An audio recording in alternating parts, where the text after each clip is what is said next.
Hello, I'm Grimgrindle and welcome back to Bots and Drones for the 6th episode, in which we tackle the Nutty Acres Challenge Farmhand of the Year. As most people are aware, Farmhand of the Year requires you to pick up a bunch of nuts from one place and move them over to the farmyard hopper for it to suck it up so you can get the points. Although, as most of us quickly figure out, it's actually quicker to bring the farmyard hopper over to the nuts than it is to bring the nuts over to the hopper. And so despite this being a Bots and Drones challenge, I plan to stick to that tried and true methodology and bring the hopper over to the nuts. Now, in the first episode of Bots and Drones, I said that using a sticky ball on a remote control vehicle was pretty heavily unreliable. Well, I've practiced a lot more with it and done a lot more experimentation, and I've now gotten it to work pretty consistently. As you've just seen, the trick is to pretty much just fire the sticky ball before detaching the vehicle, and while the sticky ball connected to your remote will retract once you disconnect, the one on the vehicle being remote controlled will stay extended. You won't be able to control it, but it will remain sticky, which is all we needed to do in this challenge. And then obviously the next step is to pick up the hopper by using your sticky ball. When I did so, there was a pretty big jolt, and I think maybe there was something similar to the trolley hover exploit mechanics going on here, because my remote control vehicle flew about 1,000,000 miles in the air in about half a second. As you can see, while looking back at the playback, I was able to track where it went from a low angle, but when I was actually doing it while playing it through,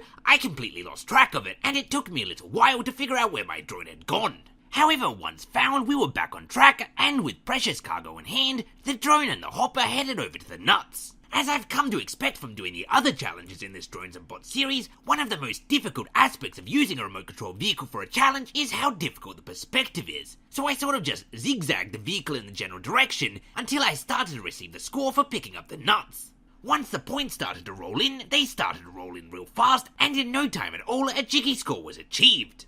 As I said at the start, if you're doing this challenge properly, you're supposed to be bringing the nuts all the way back to where my remote is, so if you're doing it the tricky way and you actually manage to get the hopper to the nuts, it's pretty much an instant victory. So instant in fact that with still more than 2 minutes remaining, I had already achieved a Trophy Thomas score. After raking the drone back and forwards across the platform a couple of times, it became relatively apparent that from the vantage point that I was at, I had managed to suck up as many nuts into the hopper that I would be able to do. And so I decided to land the drone, get out of my remote, and carry it over to a place in which I would have a better view. I did, after all, already have a Trophy Thomas time, and there was still more than 1 minute 30 remaining, so I figured I might as well spend the time trying to get as high a score as possible. Once the remote was in the position I wanted, I got back behind the controls, fired up the drone again, brought it closer towards me and in front of the platform to attempt to scoop up the final coconut that I could see. It put up very little resistance, being a coconut, which is, of course, an inanimate object, and so with 4,100 points and my victory soundly secured, Bots and Drones Episode 6 Farmhand of the Year was a complete success.